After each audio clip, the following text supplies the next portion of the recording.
Hi folks, got another email to share with you folks today, along with some audio that he included. If any of you listeners want to email me your experience, you can do so by sending it to offchesttodrift@yahoo.com. Please indicate at the start if it can be shared or if it's just for my eyes only. I'll get to them all in time. Hey Drift, my name is Mike W. I'm a longtime viewer of the channel. Feel free to share all of this except the actual location of my experiences. Will do, Mike, and thanks for sending this in. I live in South Texas, but I'm going to college in a neighboring state. This happened in the fall of 2019. My college owns a bunch of land, and 3/4 of it is pretty wild. There's a number of marked trails that students and locals use to hike, and I took full advantage of them when I had any free time. All of the trails go through very thick brush and tall pines with only a few scattered clearings. I did a lot of fishing and camping the first 2 semesters I was there, mostly by myself. My first experience happened when I went for a hike to a secluded spot with a view of a river. The river runs from the southern end of the property to the north and crosses the entrance to the school. It was around noon with a slight overcast, and I just missed a fresh rain.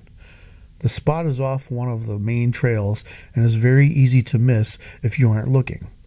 You take a left from the trail and go through a steep wash, and the trees open up to a small grotto overlooking the river.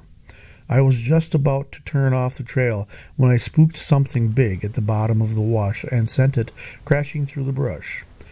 It's probably a 15-foot difference in elevation from the top of the trail to the bottom of the wash, so I didn't see anything, but whatever it was big.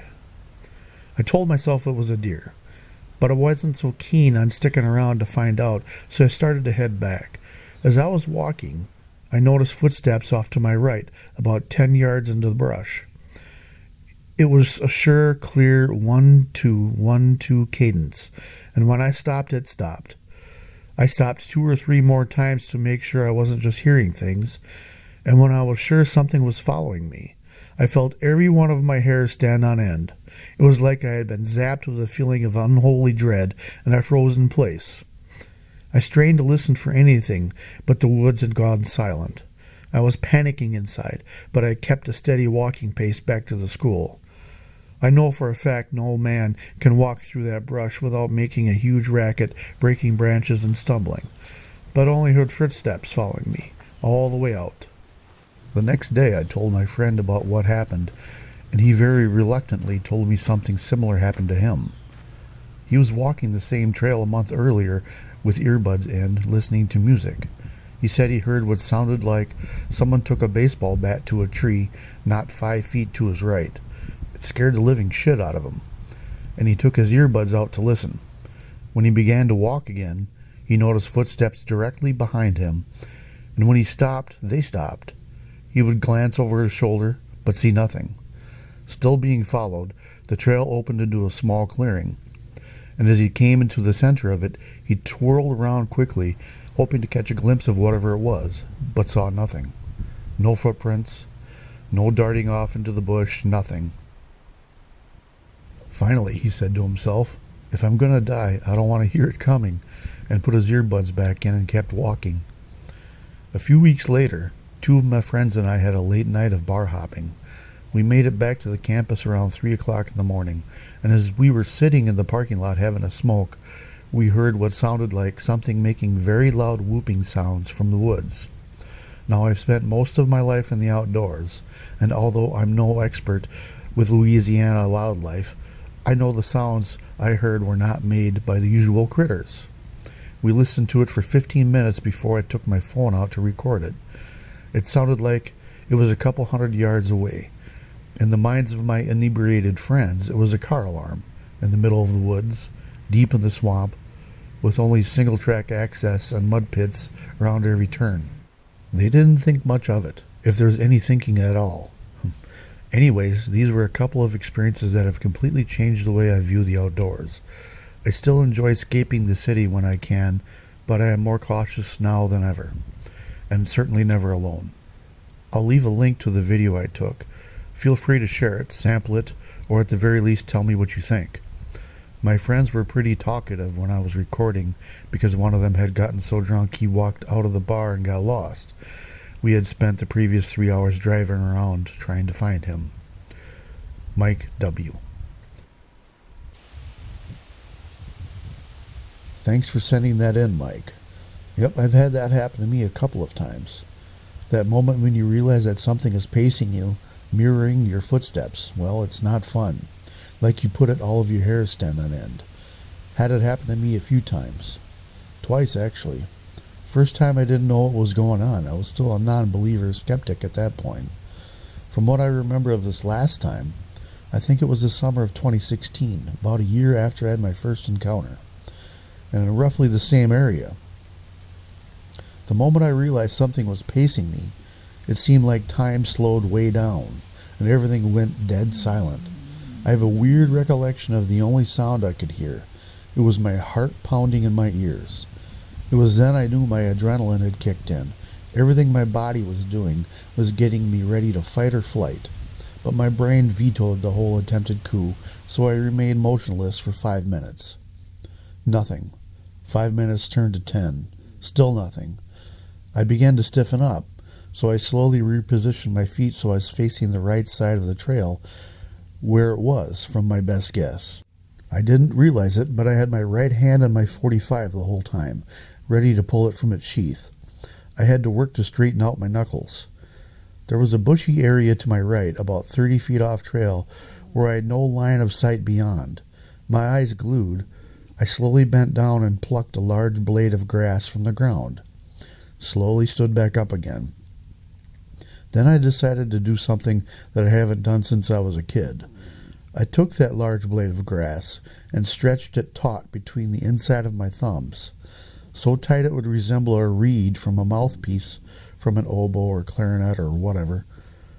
I slowly brought it to my mouth and gave it the most violent, ear-piercing blow I possibly could. Finally, a task worthy of my excess adrenaline.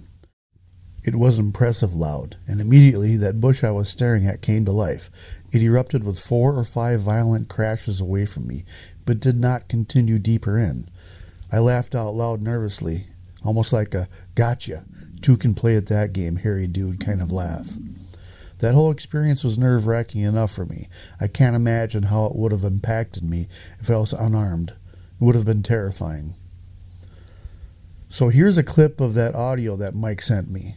I'll play a bit of it here first, then I'll extract the audio from it and put it to my sound processor and clean it up a bit and give you some thoughts. His video is actually on YouTube. I'll put a link to it in the description below. Two girls from the back of the walk in. And they're like, "Hey, we just all around you walking on the internet." Like, walking on the internet. This is the guy y'all doing. And he's like, oh my god, it's so embarrassing. And so, like, we're talking to these 2 random girls. And they're like, "Oh, I'm so sorry." No, I hate that y'all had to do that shit. It was kind of funny. I'm sure it was, yeah. But it was like a mystery. Yeah, yeah, no, but I'm sorry.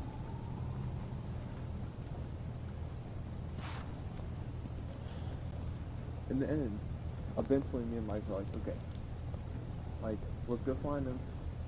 Because we were like waiting on him. We were like, okay, he's gonna come back. Like, he knows where the alcohol is. Like, he knows where we are. Like, where's our gas? Like, he'll come back to us. Yeah. Nope, 30 minutes goes by, you're not there. We're like, okay, well, this is blocked. I'm sorry, dude. It was just kind of like, where the fuck is he? It was so slow. So we started calling you and you didn't answer. You're like, alright, man. Alright. Austin's gone forever. And then Mike told me. So we called the cops. And I was like, oh, thank God y'all didn't do that. And I said, Mike, thank you. I said, no, Mike, we don't call the cops. We just go look for him even more. And Mike was like, it's 2:30 in the morning. I said, don't fucking worry about it. Just don't call the cops. We'll look for him. Thank you. First of all, thank you. Hey. Yeah. Shh. Alright. Okay, so the whoops themselves did sound almost identical to one another in pitch, slide, and duration of the slide up, but the volume is different, with an overall decrease as the video goes on, as would be expected if the source was moving away. And from Mike's email, that area beyond that fence that he's looking at here is a large swamp. It was Louisiana, after all. The whoops were in sets of 2, then an extended silence, then another 2, and so on and so forth. So what I wanted to do was measure these extended intervals between the sets of whoops to either eliminate or substantiate a mechanical cause. First, I extracted the audio from his video and loaded that into Audacity. Then I painstakingly went through it to identify where on my timeline these whoops occurred. I had a neat little trick up my sleeve for displaying where these whoops were. I didn't want to just delete the time in between the whoops. I wanted to keep those time durations intact without any visible junk in them. So I isolated each section between the whoops and applied some full-throttle high-pass filters at 22,000 Hz, which effectively erased all the visible noise here on the spectrogram, which would then highlight our whoops and the duration in between them.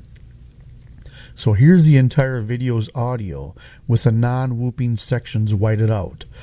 As we zoom out, the whole picture becomes more apparent. These gaps between the sets here appear to be identical in duration, and when I measured them out, they indeed were exactly 15 seconds each. Why am I focusing on the duration in between these whoops and not the whoops themselves, you might ask? Well, it's the easiest and most effective method to show validity in terms of what variables to eliminate.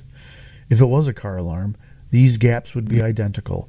There are internal timers for when they go off, and these timers are exact, and therefore the intervals would be equal. Does this eliminate the possibility that this is a skunk ape whooping it up in the swamp at 3 a.m.? No, not even close. I've learned to never underestimate the vocal capabilities of these unknown forest beings, and accurately estimating 15-second gaps before whooping again isn't as impossible as you might think. Ever wake up in the morning exactly 5 seconds before your alarm goes off? Or how about a YouTube search for estimating elapsed time? There's countless resources to draw from if one were so inclined. There's also the extracurriculars of the situation. These can't be ignored. If Mike says that dark area beyond the fence is all swamp, and there's just no way a car would be back there, then I'm inclined to believe him. Circumstantial variables are crucial in my opinion, with every encounter. Too many folk like to sweep those under the rug just so they can sleep better at night. But I got your back, Mike, and I hope all of you who've made it this far in the video do as well.